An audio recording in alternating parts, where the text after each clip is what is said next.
Hey everyone, I'm Rhys Arkins from WhiteSource, and let's talk Kubernetes. Topic for today is managing the Kubernetes web of life. Do you really know what's going into your pods? So first up, a little bit about us at WhiteSource. We're the market leader in software composition analysis. Our goal is to help companies use open source freely and fearlessly. And we do that by helping people know what open source goes into their projects. Do you have vulnerabilities? Do your dependencies need updating? Are you compliant with licenses? So that's about us. What I'd like to assume about you, if you've tuned in today, is first of all, you're building containerized applications. You use or are considering to use Kubernetes, and you probably then use one or more additional tools to help you manage your Kubernetes manifests or your Kubernetes deployments. All right. So the agenda for today, first up, we'll talk about how third-party software is your responsibility. It doesn't matter whether that's software that goes into something you distribute, like in a Docker image, or whether you're running software as a service. Ultimately, you need to know and take responsibility for the open source and third-party code that goes into your application. Now, we'll also learn about how some of the DevOps tooling for Kubernetes can actually make it quite challenging to know exactly what's going in. And finally, we'll talk about how you can track dependencies and maintain compliance in a Kubernetes ecosystem. All right, so here is this key question we'll talk about multiple times today. Do you know what's going into your pods? It may sound like a simple question. It doesn't have a simple answer. All right, so first up, and this is really important to understand, is that there's no excuses for not knowing what third-party software, particularly open source, is going into your software stack. And I hate to pick on Equifax, but it really gives us a really good example. So, look here, we've got the Wired headline even. Equifax officially has no excuse. A patch that would have prevented the devastating Equifax breach had been available for months. But let's look at what the excuse their CEO had when he testified in front of the Senate. Now, on multiple occasions, Mr. Smith referred to an individual in Equifax's technology department who'd failed to heed security warnings and blah, blah, blah. All right. Now, I can tell you that if you've decided that the problem was that an individual failed to do something, well, then you've already got a problem, because you need a system, you need processes, you need tools, not individuals who need to make sure that they don't miss a warning somewhere. Okay. So the buck eventually does stop with technology leadership. And if you Google Equifax settlement, you'll see that that's a pretty big buck that had to stop. So, all right, these days there really is, this was 3 years ago. Nowadays, 2020, there is no way that you can plead ignorance if you have, say, another Equifax incident that happens to you because of outdated software. All right. So now, in that context, let's talk about the Kubernetes tooling ecosystem. All right, so at the base of this Kubernetes ecosystem is Docker images and the Docker file. Now let's look about what it does. It's used to build Docker images. It's usually based off an operating system base image. So you're already pulling an operating system. It often contains open source software added into one or more layers. And any Docker image may actually extend other Docker images, which are themselves based on layers of software.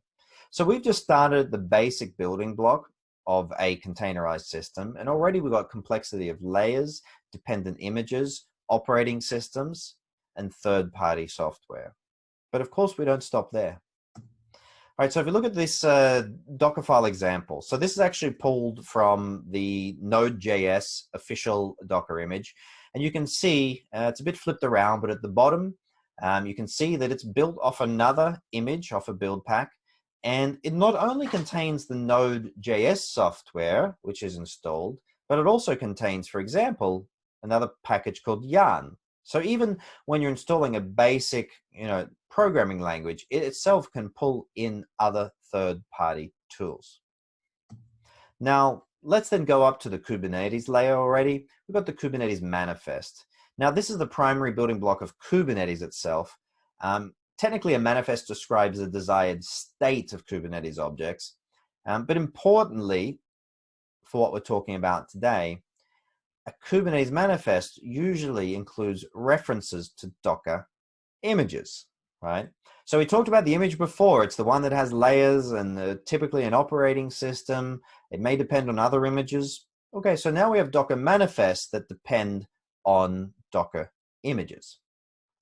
Here's an example. Here you can see just a very, literally a hello world Kubernetes manifest, and there is the image reference. It's referencing a hello world image that someone built before with a v1 tag. Okay, so there's our reference to a Docker image. Let's keep going. So if you're familiar with Kubernetes, you've probably heard of Helm and Helm charts. So Helm positions itself then as a package manager for Kubernetes. And a Helm chart is essentially the unit that's used here. And it's a collection of files that describe a related set of Kubernetes resources. But again, the most important bit is that a chart may reference not only Docker images, but it also may reference other charts, because the idea of package managers have reusable modules. So Helm gives you the ability to depend not only on Docker images that form a part of your manifest, but to depend upon Helm charts as well. So already we're building up this web of interconnected references in a Kubernetes ecosystem. Here's an example from Helm. This one is just showing again that, referencing other images. In this case, it's Nginx, and we don't even have a tag, so it just defaults to latest. Now, this Helm chart could also have referenced another Helm chart as well. Okay, keep going up. Some people, Helm is not enough, or at least there's an alternative, and that's Kustomize. Now, Kustomize is a Kubernetes native configuration management, and it allows you to generate Kubernetes manifests or potentially Helm charts if you do prefer. I do think of this as essentially a templating language, and so it's another way that you can have references to, in this case, manifests or charts. Now, going again up the stack, at this point, you've defined your Kubernetes, system, but you need to deploy it. And so in this case, you're probably, going to use a continuous deployment system. I've picked FluxCD as the example here.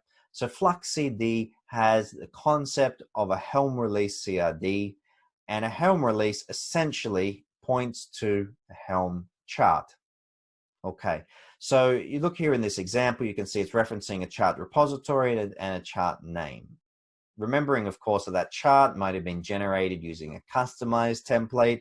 That chart might refer to another chart. The charts refer to Docker files, etc. All right, so the final result we have here, and this is actually, I don't mean to criticize this. This is best practice, in fact, to have these kind of tools. So you've got a Flux CI/CD system that's used to deploy a Helm release CRD. The Helm release CRD points to a Helm chart, which was generated by Kustomize. The Helm chart may include other Helm charts, or perhaps other Docker image references as well. The Docker images are built using Docker files. The Docker files may reference other Docker files or any other third-party software or open source software. So these are the layers that we have that make it quite challenging to ultimately know what it is that is running once you are using this type of system. All right, so like we said, do you still think you know what goes into your pods? All right, so now let's talk about container trust, because although there is this interconnected web of references between all these tools, ultimately your Kubernetes system is running containers, right? So ultimately every pod is container. So if we could locate all the images that you might be using for your containers and scan them, this would be a way for us to know what goes in and know that we can trust them. But here's the challenge. You can't trust all public Docker images. You can't just immediately trust every single thing that is on Docker Hub. But you also can't scan them all either. So this creates a bit of a challenge. So let's look at enterprise solutions for this container scanning. So the first thing you want to do is adopt a policy to block the direct use of public images. For example, from Docker Hub. So even though we know quite a lot of them would be good, the easiest thing you can do is to block the direct use of them to make sure that you've got no surprises running, in your pods. Now, the second thing you then need to do is use a private registry, Docker registry that is, for both the building of custom images as well as the caching of public images. So you may still want to use some of those public images, but you might whitelist the ones that you know you want to use, and for everything else you build your own. This way, you can scan all the images that are written to that private registry of yours. So we've solved the problem by basically making a whitelist only approach to using public images, building into our own registry, and then scanning all the ones that we are using. There are commercial solutions available for this, including from WhiteSource. So please check out the link in this slide if that's of interest to you, or just Google WhiteSource container security. But actually, the topic here is not about just container scanning, so let's keep moving. What's important to understand, and I think a lot of people miss this, is that the further you are from the source of an image, the harder it is to be accurate about what went into it. What does that mean? It means that container scanning, like I described before, is an inferior solution to scan compared to scanning the source.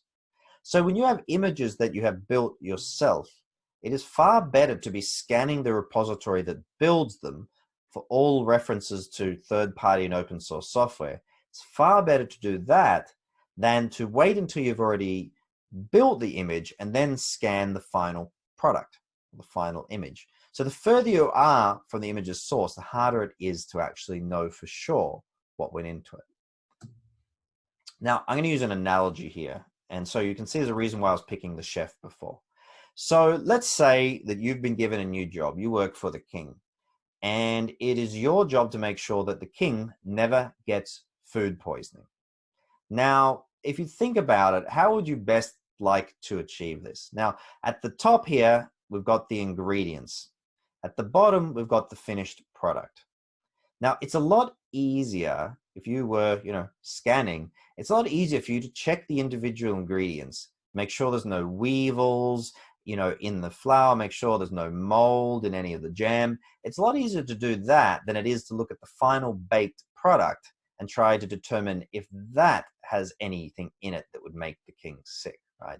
So I like to think of the final baked product there as like the final, the images, the containers you want to scan, whereas the recipe is the source. And it should be pretty clear that it's a lot easier to scan the individual ingredients to know what's going in than it is to scan the final baked product and try to take the results from that. It's not impossible.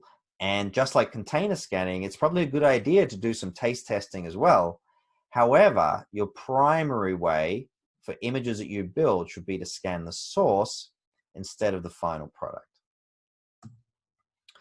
Now let's talk about some ways that you can reduce the risks of running containers. Okay?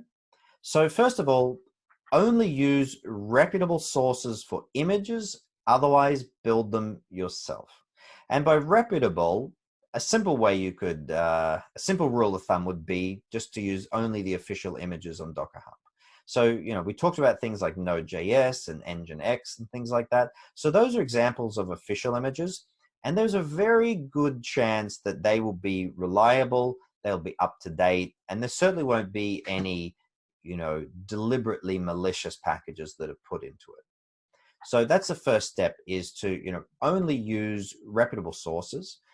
Even if you had an idea for, if we had a load balancing image that combined this and that, and you find that someone also thought of it and already, published it, it's often not a good idea, if you don't know that person, to use that image, because you don't know what their motivations are.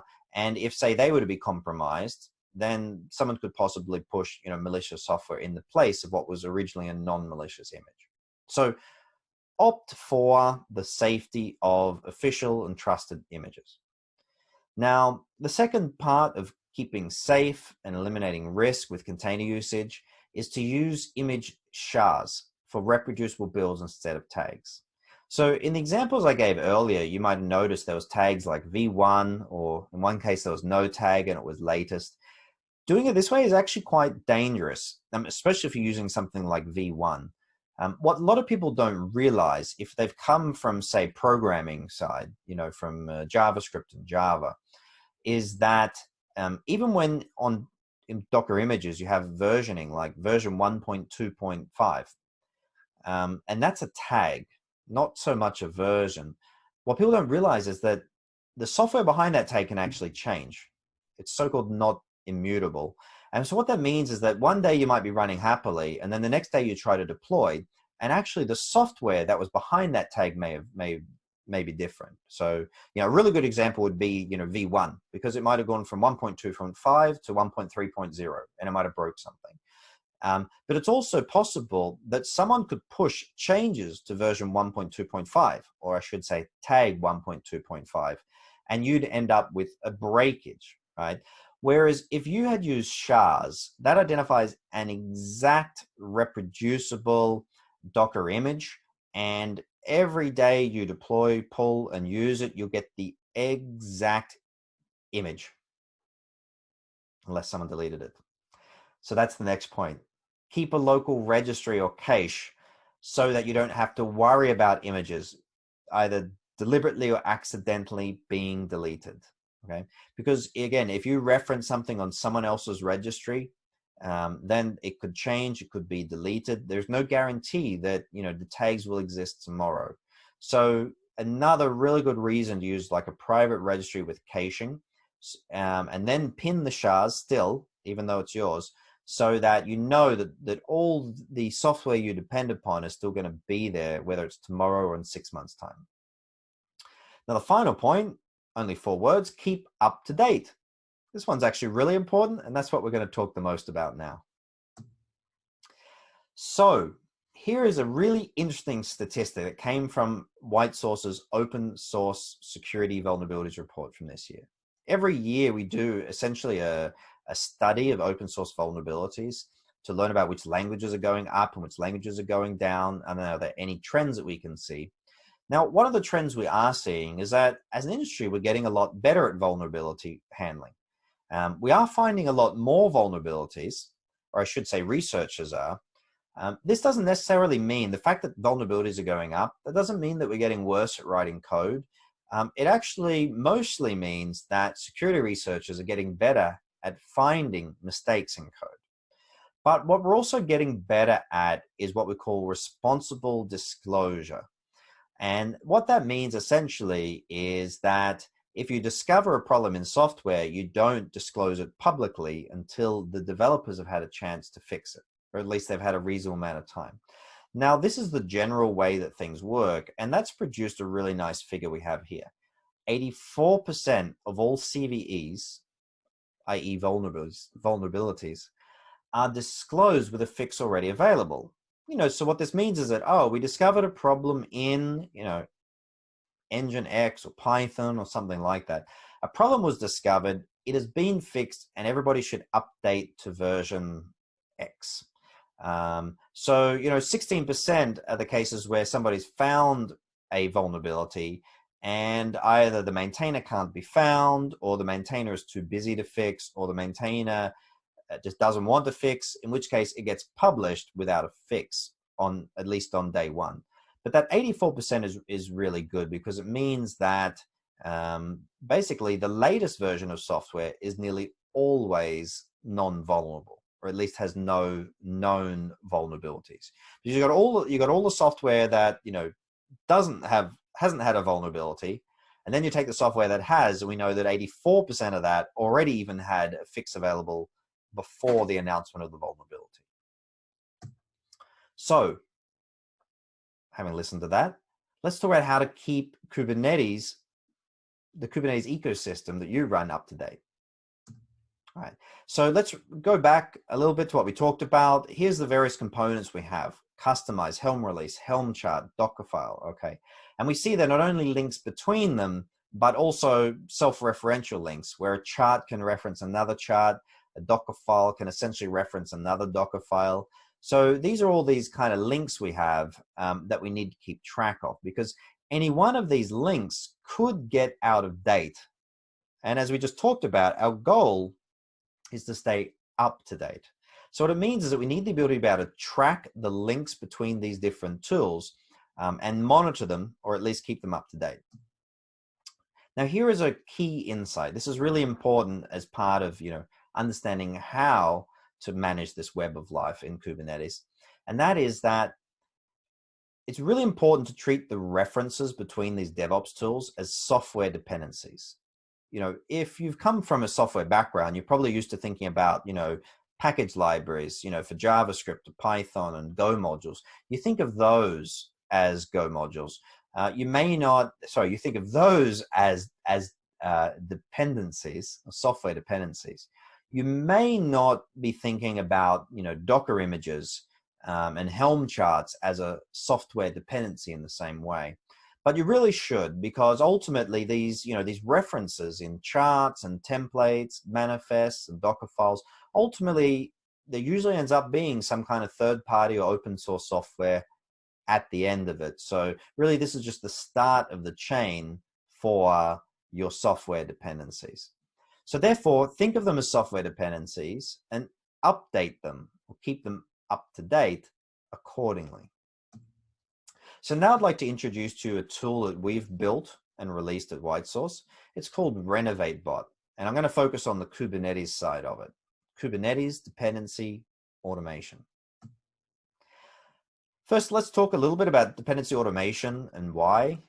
Now, if you think maybe back about 5 years or more, it used to be common where you might get an email or you see an article and it would say, hey, make sure to check if there's any updates available for your Windows, say, because there's a really, nasty vulnerability that's been found. So, keeping up to date on your computer once upon a time, upgrading versions of operating system and things like that, these were like very manual processes that you had to, remember to check, and people would remind you.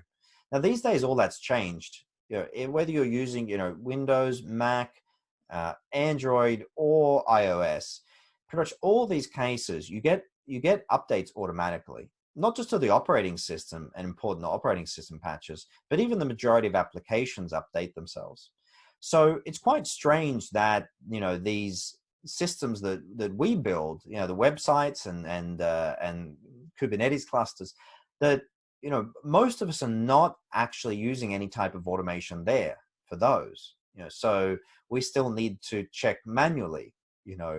I asked before, do you know what goes into your pods? And for many people, they might think, well, I could find it out if I had to, but that's not really the point. It'd be a lot better if you had an automatic indexing of what is in all your pods, and you could know if you were up to date or not, and even automate that updating.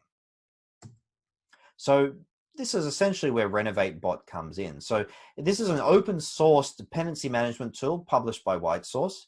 We also offer it and run it as a free app for github.com and gitlab.com. So whether you've got your company account or a personal account on GitHub or GitLab, you're only a few clicks away from being able to install it and test it out completely for free. There is no upselling there. So what does RenovateBot do? First of all, it scans repositories for references to packages, image, charts, etc. Essentially, it's looking for package files or anything that is like a package file that includes references to other modules, software packages, and so on. So it will find your Kubernetes manifest, it will find Helm charts, Docker files, Docker Compose files, and so on.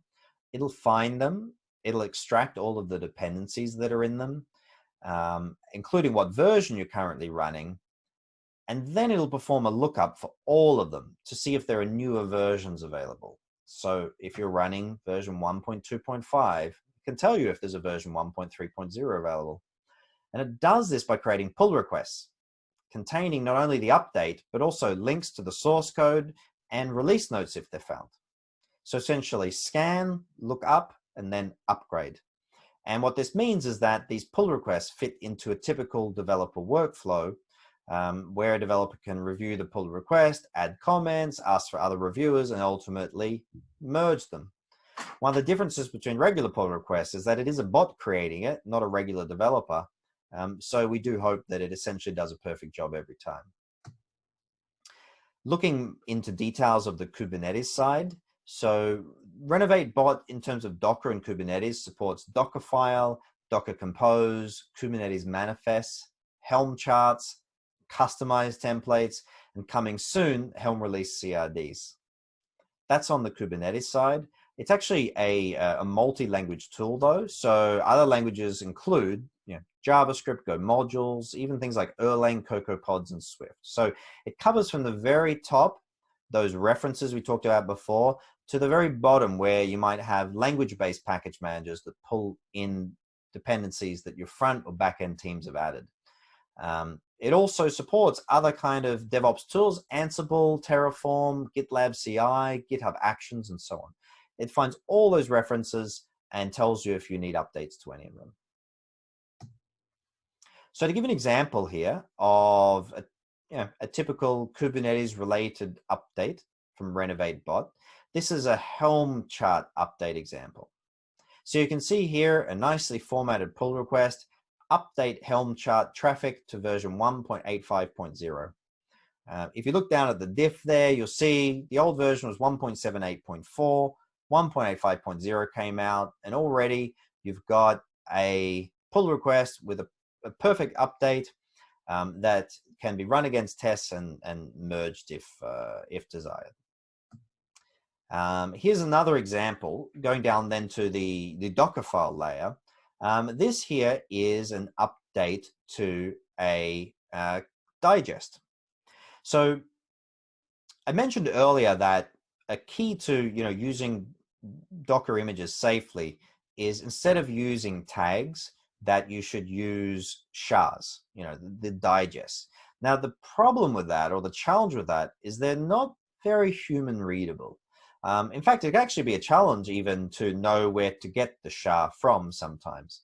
And so this is one of the reasons why a lot of development teams do not use SHAs, because it's just a little bit difficult to do if you need to update them yourself later. So by introducing automation into the workflow, we're also enabling an extra layer of kind of safety because developers will be happy to use digests if they don't have to update them themselves. So with Renovate Bot, you can actually start with a tag, enable a feature called pin digest, and the bot will actually add the digest to all of your tag references and then keep those digests updated. So I also talked earlier about an example where a image, a tag, I should say, could get changed. And this actually happened to Node.js about a year or two ago, where somebody attempted to make an improvement to the Node.js images. They made some change to the source, not of Node, but of the Docker images that are built for Node, and they pushed those out. And it unfortunately stopped Yarn from working. And what that meant was that even though people have been using, Node image, 10.6.0 or something like that, it worked yesterday, it didn't work today. No change at all to the Docker file, just didn't work. And that's because, like I said, Docker images are not Docker tags are not immutable. So by using these shards, anyone using a shard wasn't affected by that. They might have got, say, a pull request from Renovate saying update, Node 10.6.0 SHA, would have seen it fail their tests and would have rejected that pull request. So by having automation, we're also enabling an extra level of security by automating the update of SHAs, which otherwise would really not be feasible for the majority of human developers. So we see one here. Why this is also a good example is because this repository has chosen to group together related updates. So Prometheus and Grafana have been updated together at the same time. All right, so Renovate Bot, how to get it. The easiest you can do really is type renovatebot.com into your browser. That'll take you to our website, and you can choose between the different distributions and ways to get it. We have the open source edition available via npm.js. You can install and run it in one line. Or similarly, we publish to Docker Hub. So again, you can Docker run and test it out, one line. We have a WhiteSource Renovate edition available as well with some extra features. This is available also for free via Docker Hub. And also we have the WhiteSource Renovate hosted app on github.com and gitlab.com that I mentioned before. You can find information about all these from renovatebot.com. And we provide community support on GitHub, so you can check that out and see what type of questions people ask and the examples they've already given. So look, wrapping it up for today. So what we said earlier, you need to know exactly what software is running in your pods. Failure to monitor and update third-party dependencies has really serious consequences, like hundreds of millions of dollar settlement consequences. And there are free as well as commercial tools that exist to help with that. So no more excuses. If you can't say exactly what is in your pods, if you can't say with confidence that your pods are up to date, then you really should be looking into some of these solutions. So please check it out. If you're interested to learn more about us at WhiteSource, you can of course just drop us into Google. If you want to see us on Twitter, look at WhiteSourceSoft. And I look forward to receiving any questions you got via Twitter, via email. Please go ahead. So thank you very much for joining today, and I hope you enjoyed it.